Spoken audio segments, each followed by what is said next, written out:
Salut la gang. Salut Julien. Salut Salut. Noah. Ben, Yes, salut re-salut Noah. parce que re-salut, hein? Ouais, c'est ça. Salut pour une petite erreur technique ici, mais bon. Ouais. On a eu un petit problème. On a enregistré pendant quoi, 5-6 minutes, hein? On se Pas parlait des loin. Oilers, on avait bien du fun, puis finalement, ben, Caroline, ça enregistrait pas.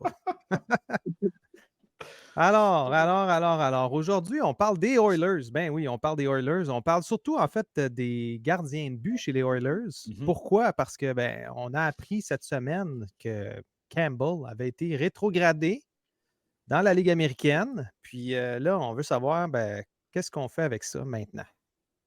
Qu'est-ce qui se passe avec ça, Noah? Ben, là, je pense que Campbell, il va falloir qu'il aille se reprendre dans la Ligue américaine, un petit peu comme le Canadien ont fait avec Yoel Armia. Tu as bien beau avoir un contrat de la Ligue nationale de hockey, peu importe le montant, tu ne performes pas, tu vas aller en bas. Armia, ça faisait trop longtemps on a été impatient, on l'a envoyé dans les mineurs. Même si Mhm. Campbell, c'est pas la même position de joueur, il faut quand même que ce gars-là comprenne qu'il est payé 5 millions, puis qu'il faut qu'il aille dans la Ligue américaine, puis qu'il faut qu'il se rebâtisse une confiance. Depuis l'an dernier, le Campbell, c'est totalement atroce les performances qu'il nous sort. Le moment que je me souviens de Campbell, que ça a bien été l'an dernier, ça a été au cours du mois de janvier, qui a accumulé beaucoup de victoires. Très beau mois de janvier l'année Ouais. passée.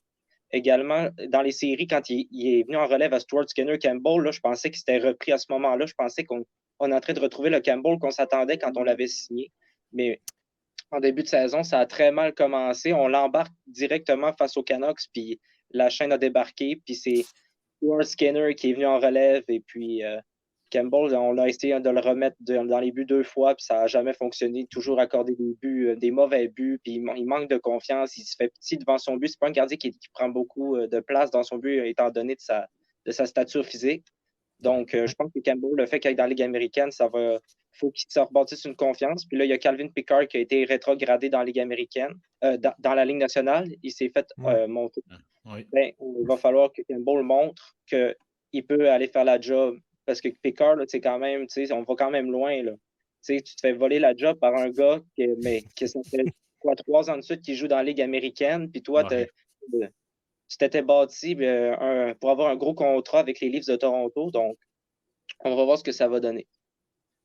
Ouais, puis, tu sais, si je peux faire une petite rétrospective sur les statistiques récentes, là, tu parlais justement de Campbell qui en arrachait l'année passée. Mhm. Tu sais, on parle de 36 parties, 3,41 au niveau des buts alloués, 8,888. Donc, il ne fait même pas 9,900 Oui. dans la Ligue nationale. Ça fait mal à une équipe. Tu sais, l'année passée, là, il y avait Draisaitl, il y avait évidemment McDavid qui comptait des buts à pu finir, puis des points à pu finir. Ça le sauvait un petit peu.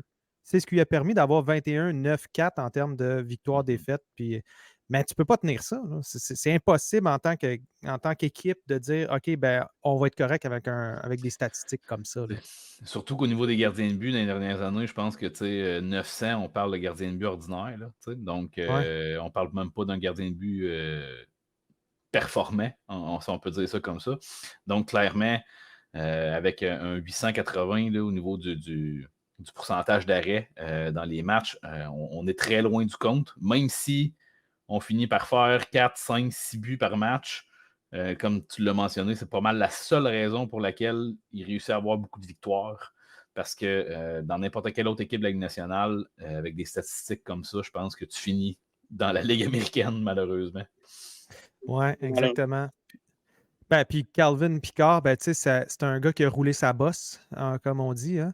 Il a C'est le cas joué de à le dire. Toronto, il a joué à Philadelphie, il a joué en Arizona avec les Coyotes, il a Mhm. joué à Détroit récemment et il a été acquis. Bon, il n'a pas joué en 2022-2023 dans la Ligue nationale, mais il jouait avec Bakersfield, les Condors de Ouais. Bakersfield. Sa moyenne n'était pas pire. Donc, on parle de 38 matchs avec une moyenne de 2,70, Mhm. puis un taux d'efficacité de 0,912. Donc, tu sais, beaucoup mieux. Puis, je pense qu'ils l'ont rappelé parce qu'avec son. En ce moment, tu sais, il était quand même bien, là, avec 4 matchs de jouer déjà pour lui. Il est à 2,03, puis un taux Mhm. d'efficacité de 9,39. C'est Ouais. Oui, ben, excellent. on t'a pas Excuse-moi. entendu, Hein? Noah. Je pense que son rappel est mérité. Là. Il a bien Mhm. performé. Puis il a juste à saisir sa chance. Ce gars-là a tout à gagner. De ce que je vois, il Mm. fait 6 pieds 1.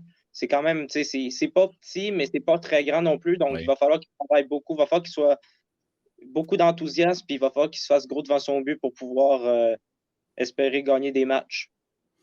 Ouais. Si je peux vous aider un peu avec le comparatif pour Pécard, c'est un excellent gardien de but de AHL. Excellent en AHL. Mais dans la Ligue nationale, ça a toujours été laborieux. Même si, c'était pas nécessairement des équipes de haut niveau là, pour lesquelles il a joué au cours de sa carrière quand il avait à gauler quelques matchs là, au niveau de la LNH. Mais ça pourrait nous faire penser à ce que vit présentement un Caden Primo, par exemple. Ouais. Effectivement. C'est un peu le type de début de carrière qu'il y a eu de son côté. Fait, en tout cas, ça peut nous donner un peu le style là, du gardien de but qui s'en va essayer de sauver les Oilers. Ouais, mais on ne se le cachera pas quand même. Là, je pense que Noah, tu peux nous en faire part. Là. Il n'y a pas beaucoup d'aide qui provient de la défensive pour ce qui est des gardiens là, avec les Oilers. Là. Non, ça cafouille à tout bout de champ, ça fait des revirements vraiment souvent. Là, de ce que j'ai entendu dire, ça a l'air que le système défensif des Oilers aurait été travaillé au courant de l'été par les entraîneurs. Puis là, de ce que je vois, j'ai l'impression que les joueurs ne sont pas capables de mettre ça en application. Oui. Puis comme Evander Kane, en conférence de presse, ils ont laissé tomber Campbell. Moi, je pense qu'au-delà, les attaquants, de ce que j'ai vu, moi, c'est que c'est souvent les mêmes qui ont de la misère. Souvent les mêmes qui ont de la misère, mais c'est souvent les mêmes qui font les bons coups. Ouais. C'est sûr que là, les défenseurs, moi, Nurse, OK, là, il faut juste qu'on se le dise. Il est 9,5 millions, c'est très cher, mais c'est pas parce qu'il coûte 9,5 millions que c'est un mauvais joueur. T'sais, je pense que malgré c'est quand même un bon joueur. Mais Nurse, ce qu'il faut qu'il comprenne, c'est que là, tout le monde, on se garoche sur son dos tout le temps parce que les erreurs, ça vient de lui en général. Ben, ça vient C'est lui qui joue de le plus. Oui. Il joue plus en plus. Il joue deuxième vague d'avantages numériques, première vague de désavantages numériques. C'est vraiment. Je dirais que Nurse, ses faiblesses, c'est vraiment. Des fois, on dirait qu'il manque de QI hockey afin de relancer l'attaque comme il faut. Puis souvent, je trouve qu'il fait souvent des jeux désespérés, comme par exemple, la rondelle revient vers la ligne bleue en zone offensive. Il va souvent lancer sans réfléchir nécessairement à d'autres possibilités qu'il peut faire. Il a tendance à tout le temps l'envoyer soit au but ou soit dans le fond. Puis il fait tout le temps la même chose. Je pense qu'il faut qu'il essaye de doubler un petit peu de. Il va falloir qu'il soit plus créatif afin d'aider les Oilers.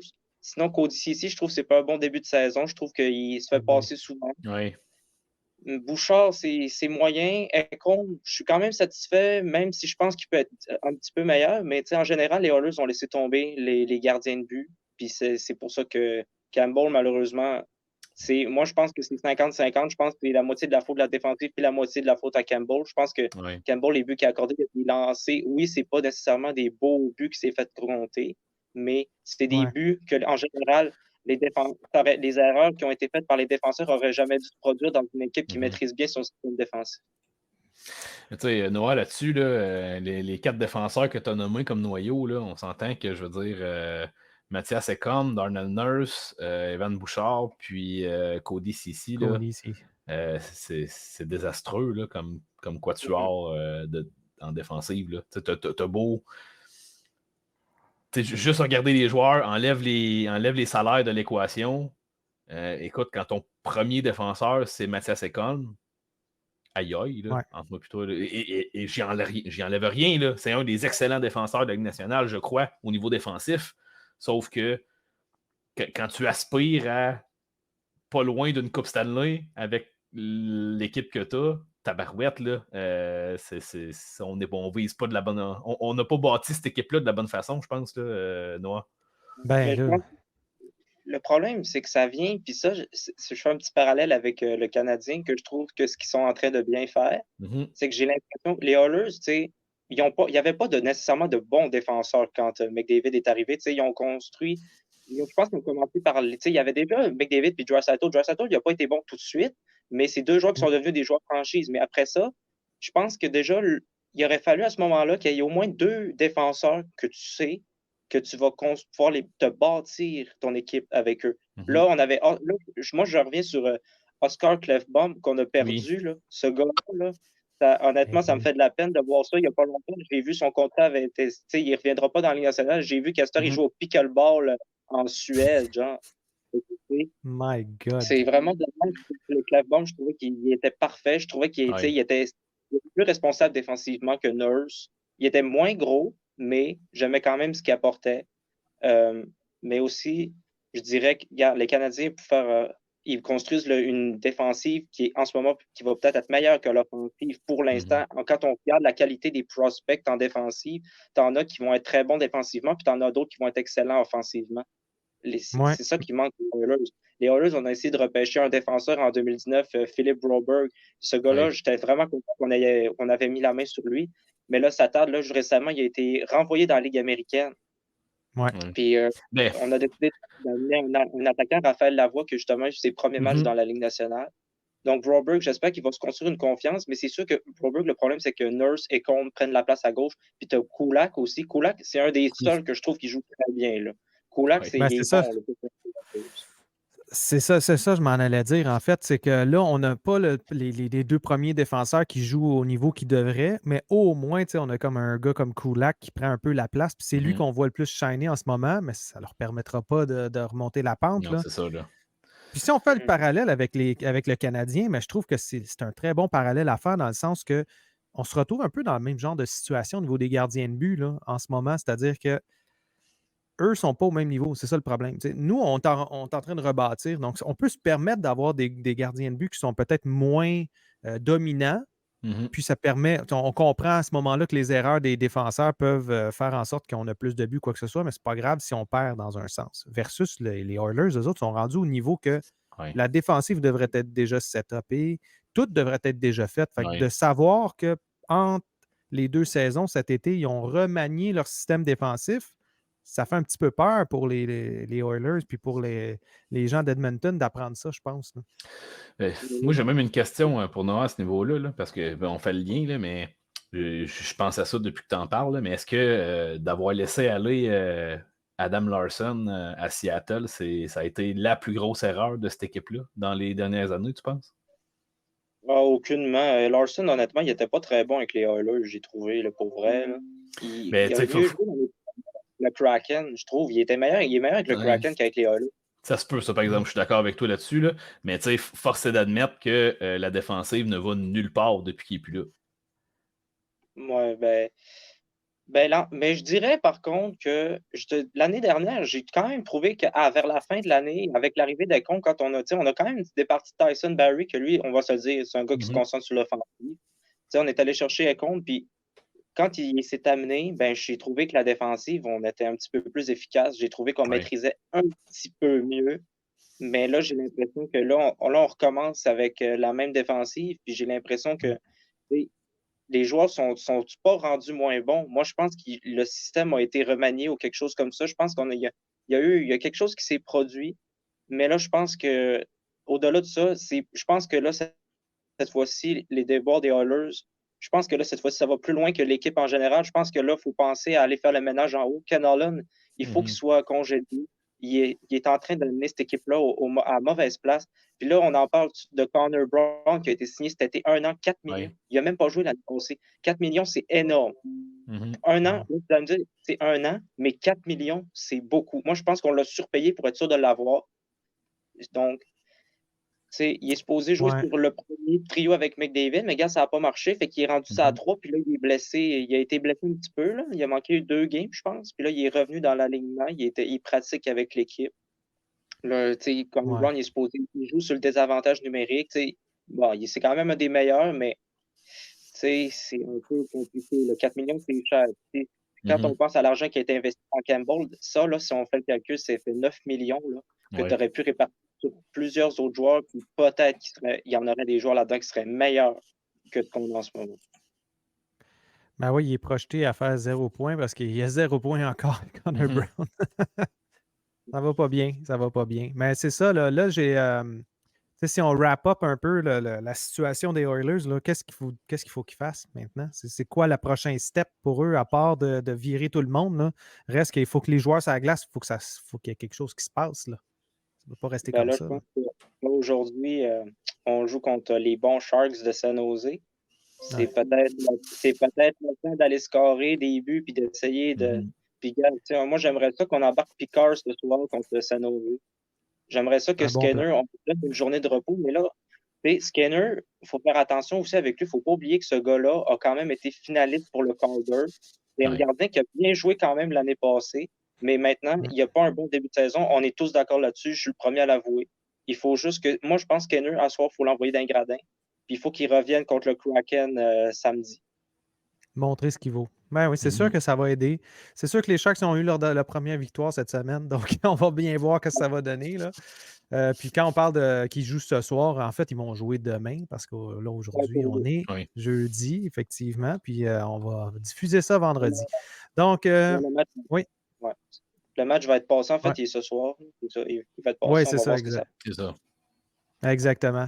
Ben sur ça, on va espérer qu'ils se mettent à gagner parce que là, moi, j'ai Draisaitl dans mon pool, puis ça va pas bien.